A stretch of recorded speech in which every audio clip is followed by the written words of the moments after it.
For years, AJ Lee didn't disappear. She was erased, while WWE moved on. Her story was left unfinished. No farewell, no closure. Now the mind that once controlled the entire division is walking back into the spotlight. This isn't a comeback for titles. This is AJ Lee. Returning to finish the story, the arena is plunged into a darkness that feels heavier than usual.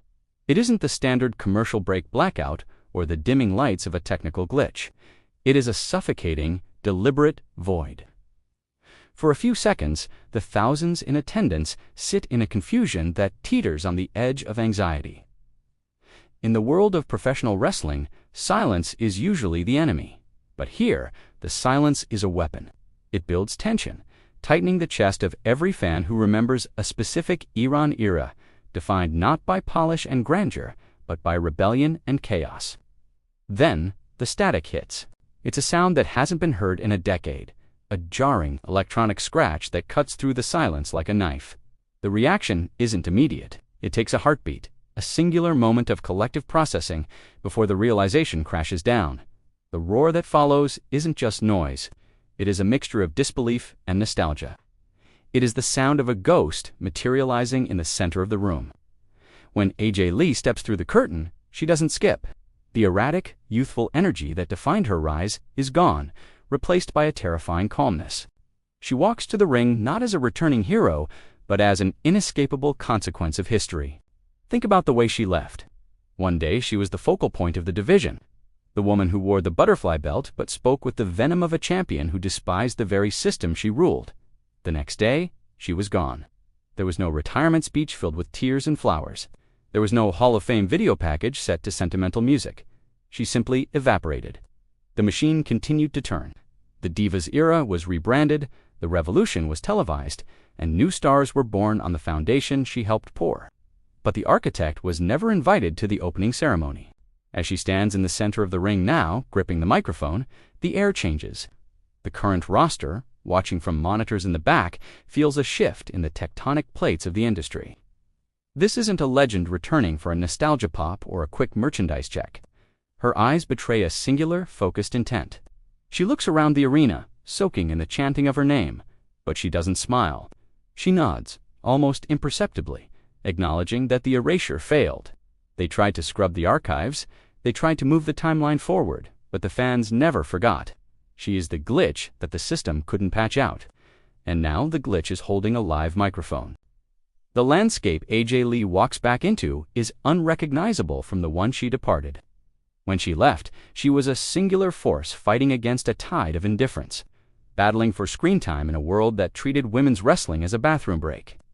She was the counterculture icon in a culture that demanded conformity. But look at the ring now. It is populated by gladiators. The women of today main event the biggest shows of the year. They bleed, they fly, and they command respect without having to beg for it. This creates a fascinating silent friction. The narrative the commentators will try to sell you is one of gratitude.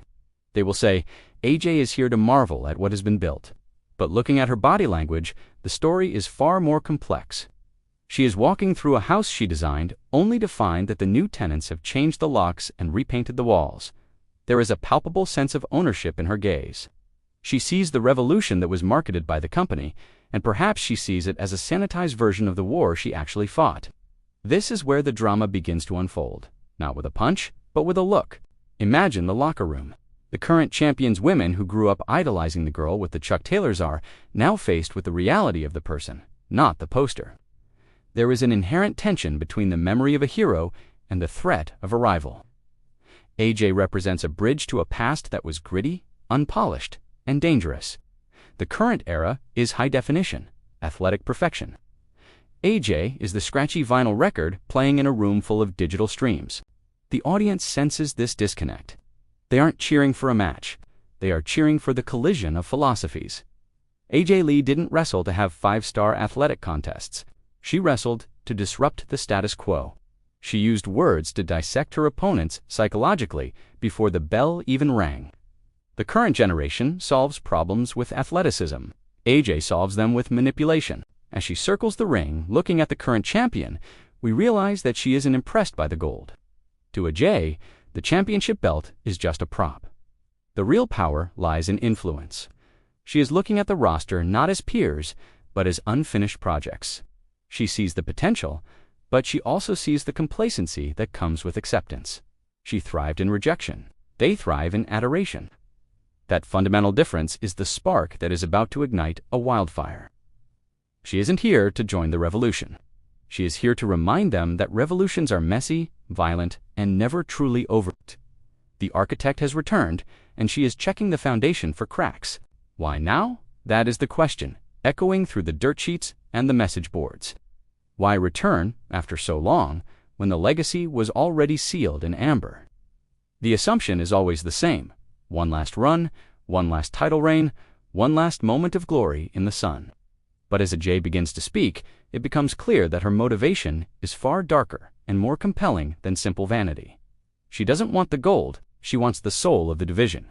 The pipe bomb she dropped years ago was a manifesto. It was a cry for change. Now she is back to audit the results. This chapter of the story is defined by psychological warfare. AJ Lee was always the Black Widow, a character who seduced you into a false sense of security before striking. In this return, that persona has matured. She isn't the erratic girl skipping around the ring anymore. She is a master strategist who understands that the greatest damage is done before the physical fight begins. The script she is writing in real time focuses on the insecurity of the current stars. She targets the one thing they cannot train for: their identity. She questions if they are truly revolutionaries or just corporate products labeled as such. This is where the emotional weight of the story gets heavy. We see the current champion, strong and physically dominant, begin to crack under the pressure of Ajay's verbal assault. It's not about wrestling moves. It's about the devastating power of truth, or at least Ajay's version of it. This creates a fascinating dynamic for the audience. We are torn. We love the current stars who give their bodies for our entertainment, but we are mesmerized by the woman who tells us that it's all a facade. AJ weaponizes our nostalgia. She reminds us of the times when things felt more raw, more real. She forces the fans to pick a side: the comfortable present or the chaotic past. The rivalry that forms isn't based on "I want your belt." It is based on "I want to."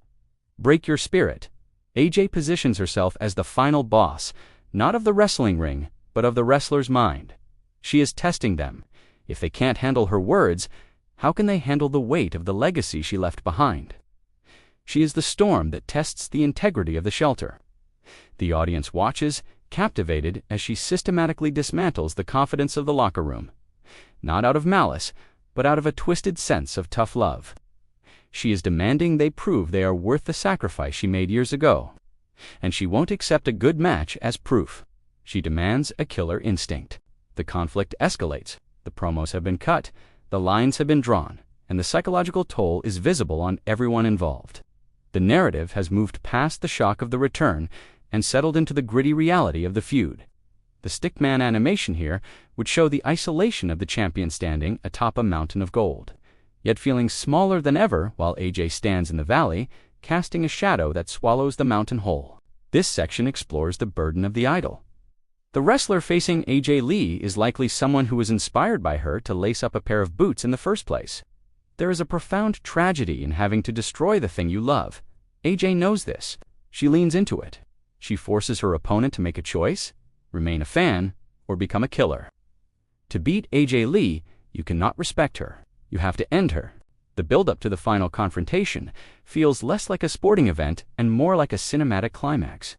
The media chaos is deafening. Every interview, every tweet, every soundbite is analyzed for weakness. AJ remains elusive, a specter that appears only to sow doubt. She doesn't wrestle on television. She saves the physicality, knowing that the anticipation is more painful than any submission hold. She is starving the audience, making them desperate to see if the current generation can actually stand toe-to-toe with the woman who started it all. But underneath the bravado, there is a hint of vulnerability in AJ that wasn't there before.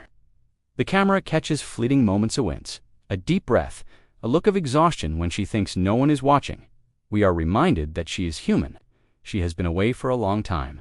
The ring is unforgiving, and time is undefeated. This adds a layer of jeopardy. Is she writing a check her body can't cash? Is this master plan going to backfire? The story suggests that AJ is aware of this fragility. She knows she cannot physically outlast the athletes of today. She has to outthink them. She has to trap them. The match isn't going to be won with a finisher. It's going to be won by whoever makes the first mistake. And AJ Lee, historically, doesn't make mistakes. She waits for yours. As the date of the final showdown approaches, the atmosphere shifts from excitement to dread. It feels final. It feels like someone isn't walking out of this the same way they walked in. The narrative arc bends toward a collision that will irrevocably change the character of the victor. The bell rings. The match that the world thought would never happen is unfolding. It is gritty, it is emotional, and it is storytelling at its peak. AJ Lee fights not with the fluidity of youth, but with the desperation of a woman protecting her life's work. Her opponent fights with the fury of someone trying to escape a shadow. They tear each other apart. The crowd rides every wave of momentum, torn between their love for the returning legend and their loyalty to the current star. It isn't a technical masterpiece. It is a brawl. It is a physical manifestation of the internal conflict we have watched play out for weeks. In the end, the moment arrives. The current star has a J down. The torch is there to be taken. But instead of a triumphant, clean victory, there is a moment of hesitation. The opponent looks at a J broken defiant, smiling up from the canvas. In that smile, the twist is revealed. AJ Lee didn't come back to win. She came back to lose. But she had to lose in a way that mattered. If she had just returned and laid down, it would have meant nothing. She had to push, to antagonize, to become the villain, so that when she was finally beaten, it would actually mean something. She had to force the new generation to kill their idol so they could finally become their own masters. The pinfall is counted, 1, 2, 3. The arena erupts, but the celebration is subdued. The victor realizes what has just happened. As a J rolls out of the ring, refusing the handshake, refusing the moment of mutual respect, she keeps the story intact. She doesn't break character. She leaves the way she came on, her own terms, enigmatic and solitary. But as she walks up the ramp, she stops. She doesn't look back at the ring. She looks at the camaratas. The look isn't one of defeat. It is a look of satisfaction. The unfinished story wasn't about her getting a proper goodbye. It was about ensuring the story could continue without her. She was the antagonist the hero needed to evolve. The screen fades to black, with her silhouette standing in the entryway. The realization hits the audience slowly. The erasure she spoke of in the beginning wasn't a tragedy, it was a necessity. And now that she has finished the chapter, she can finally truly disappear, leaving the book open for someone else to write the rest. The viral moment wasn't the return. It was the sacrifice.